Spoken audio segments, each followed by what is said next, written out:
Paul Jones is keeping the sounds of the 60s alive as the Manfreds hit the road once again.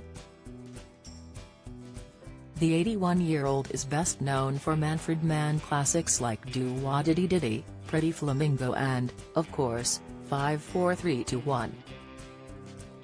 After he quit, Mike Dabo took over, giving them hits Handbags and Glad Rags and Build Me Up Buttercup before the band finished in 1969.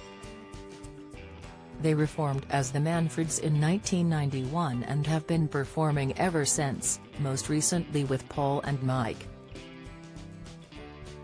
But this tour, which includes original guitarist Tom McGuinness, will be the last time the singers share a stage in the Manfreds. Why is Mike stopping touring with the Manfreds? The thing you have to realize, of course, is Mike is incredibly wealthy. Build Me Up Buttercup celebrated 5 million airplays in America alone. An amazing thing to happen to a person. I'm wondering how long it will be before they celebrate 5 million plays for 5 4 3 2 1. The decision is up to Mike. Towards the end of the tour there might be slightly glistening eyes about it, but we will enjoy ourselves. We will have a wonderful time on this tour.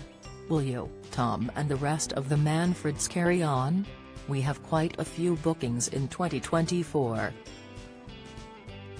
And at the risk of incurring the odd person's wrath, the current lineup is probably the best band we have ever had for togetherness and inventiveness.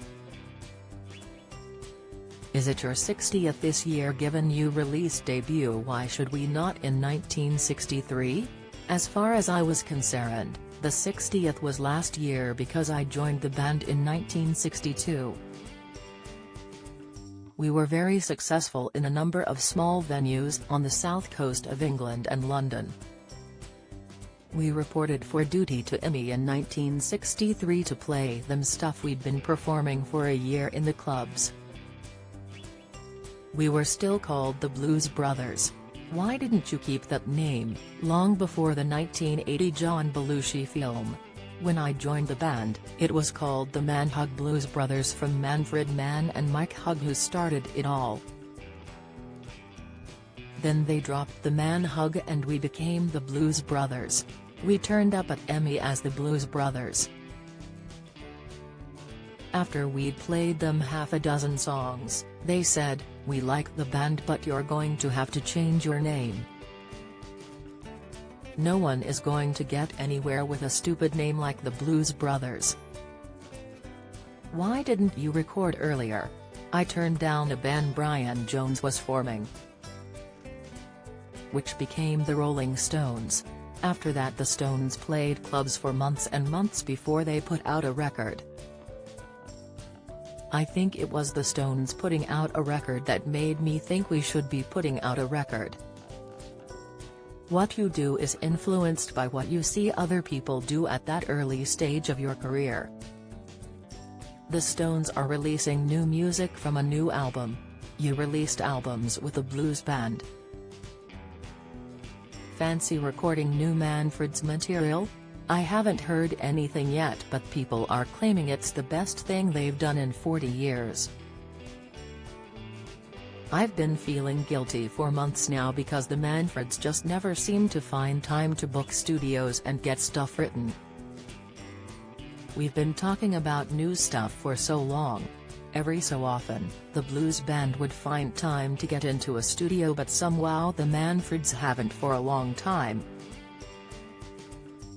I think it's time. I am going to start writing and get Tom to write some songs. Are you surprised you're celebrating 60 years in music? I tended to see people like Mark Winters and Craig Douglas, who had some success but it didn't last.